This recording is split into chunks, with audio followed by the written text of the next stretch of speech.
Welcome to another video of Mr. Time Traveler. This is Davidson from Mr. Time Traveler. Ngasi ko ina unbox to ko dapat pot sa talay mayam na nanti haibirpa unbox to ko na iPad 9 generation. Anda yan over launch ni. Anda ka sila may variant na 64GB.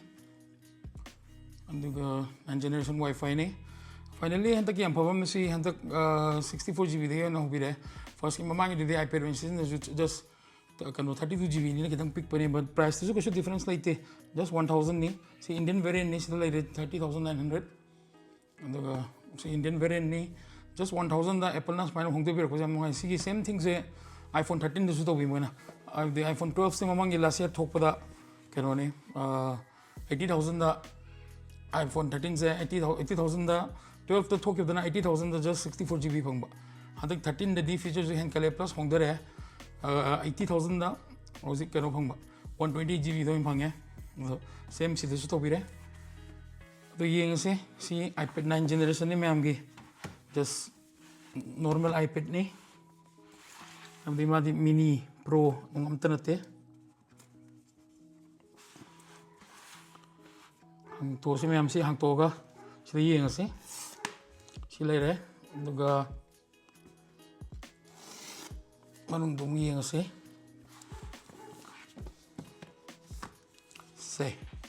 finally box choice side thang here is the main unit, the all new iPad 9 generation ni iPad 9 gen mamang da 8 thok rama 6 7 8 dum yam foggy dum ma budget friendly iPad hoigi sidum lai same thing cellular na tamina sim injector tool di out re adu mai che sida lai side tham ge nego yam phawa mai Apple C to lightning ni ma de nan gi mini duna C to C ba sina C to lightning ni aduga sigi chisu samane same 20 watt charging brick ni silai re C to C oh sorry C to lightning ba sina C to C na te C to C duna nahan gi C de gi na C ba dini sina C de gi lightning ba C de gi lightning ba sisu dum fast charging ne maram di 20 watt la amena iPad battery de 8000 mAh ki matak 8557 ne battery mAh am chawe 8557 mAh charge to ni plus display se 10.2 watt to rokte ni dana charging jo pa acho mo idya da wow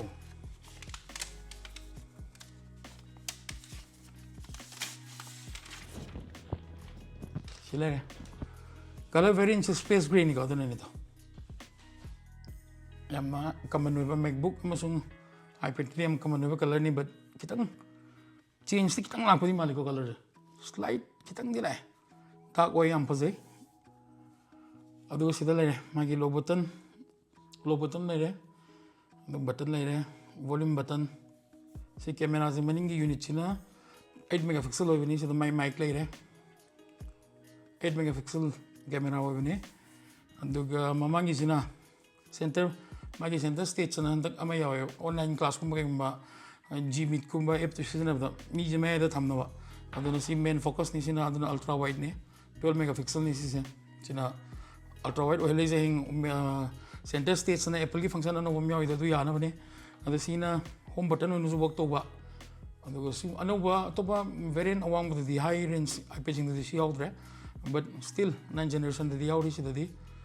sina home button nu zu work to we and plus si fingerprint scanner ni sensor undung scanner whatever unduga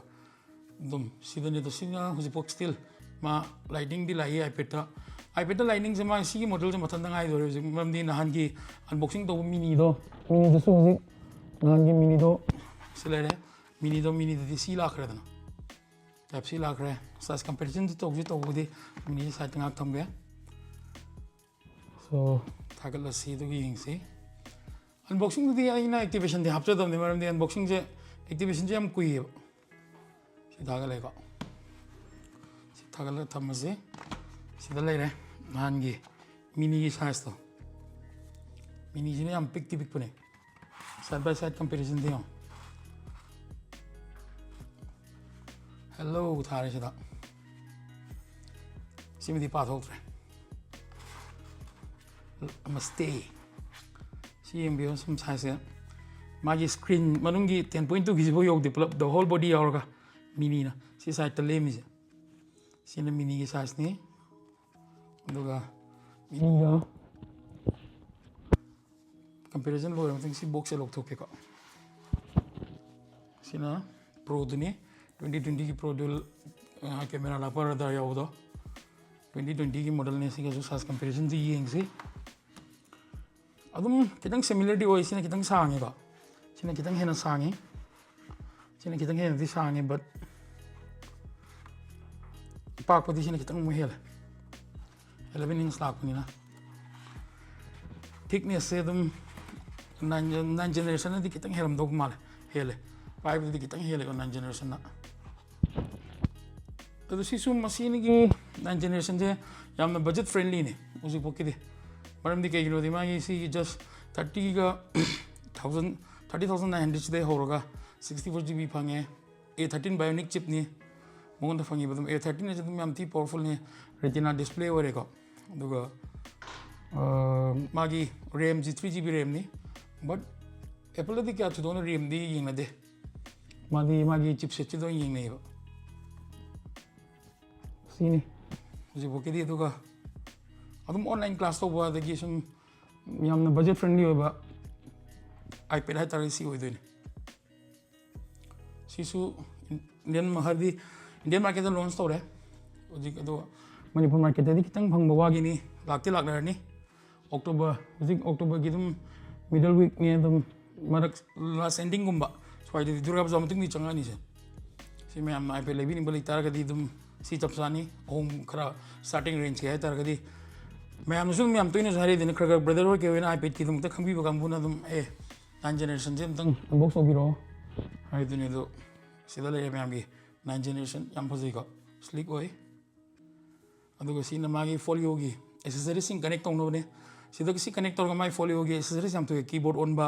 अदु ओलगा नम प्रा नम laptop ओम की type तो सिना याबा अदु याम नबुदी तांगी को याम expensive ओय माई keyboard तो but अदुम pakna di laina de mina du magi work purpose gi mating na laina sida laire sini asigi iPad 9 generation display se am go once again 10.2 ni duga A13 bionic chip ni em danga highlight to zoram ge A13 bionic chip ni am tina phajana performance ulna session ba yarani leg se pakti laire roi means leg means work kai da choppy of the oil ge so ando yam ma session ba yarani aduga battery su dum 8557 yam chaw battery ni adum whole day dum yam phajana session ba yarani entertainment da bo oiro andaga thabak work ki orga yam ti session yare aduga charging su magi masagi oina 20 watt laire aduga once again USB-C to lightning oiba gana phajana dum charge sang bang mani adik kasung ngaina roiba sini asigi oina iPad 9 generation ma'am की दमकता दुगा ma'am ना तुम unbox करो HYBE तुम तोरी सी ने तुम दुगा एक कोई सब्सक्राइबर मरते इशू तुम सी बिदना एस माना प्रोडक्ट सी मसी में लोग दोरी सी अनबॉक्स नाम जेब तो सोरा रो या बिरे दुगा मैम की दमकता दुना वीडियो से तो ना प्रॉपर गमिनी thank you so much brother माना दी मेंशन तो बिरे नो हाय दुगो मागी उन जो प्रोडक्ट लोग से के माना अनबॉक्सिंग नंबी होना चैनल से उस माना तुम सपोर्ट तो बिरे मैम ना तुम हाइब पोस्ट को माना मना होने चाहिए लेपर लेते मैम सब्सक्राइब तो बिरे तुम ममा के माना अरीब वीडियो यंगी मैम सोंद लेरे अदुगा खर लास्ट वन ममंग नो गिवा तारगी सिदा लेरे सब्सक्राइब तो बिगे तारगदी सिदा नंबी रो तक लानो लोगो सिदा अदुगा सब्सक्राइब तो बियो अनो